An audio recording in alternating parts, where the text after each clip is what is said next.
Our next review topic is condensing log expressions. This is going from an expression where we're doing operations with individual log expressions. So here we're subtracting, here we're adding, here we're doing a combination of subtraction and addition. And what we want to do is condense. That means to make smaller. We want to write this as an equivalent log expression with one log term. And we can do this because the bases are the same in our logs that are within our expression. So what we want to do is use those properties that we talked about in the previous video. And we want to tackle the exponent property first. So now I have log of c to the fifth subtract the common log of n to the seventh. And now I want to address the subtraction. And if you remember in the previous in the video about properties of logs and exponents, that subtraction becomes a division bar, and we take the first argument and put it in the numerator.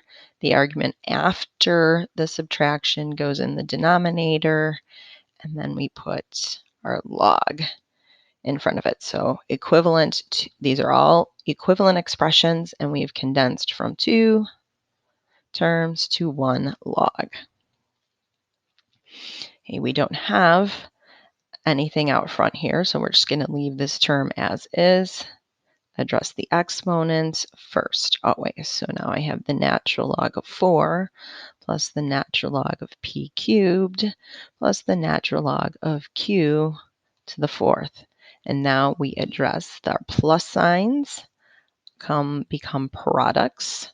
So we're doing multiplication now, and we take out our arguments. So I would have 4 times p cubed times q to the fourth.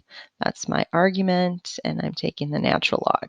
And it probably wouldn't look, so exaggerated like this. We would just write the terms next to each other. Our last one here with the combination, again, we want to address exponents first. This doesn't have a multiplier up front, but this one does, and this one does also. So now I have log base 3 of x, subtract log base 3 of y squared, and log base 3 of z cubed. And this one's a little tricky, so I'm just going to work left to right.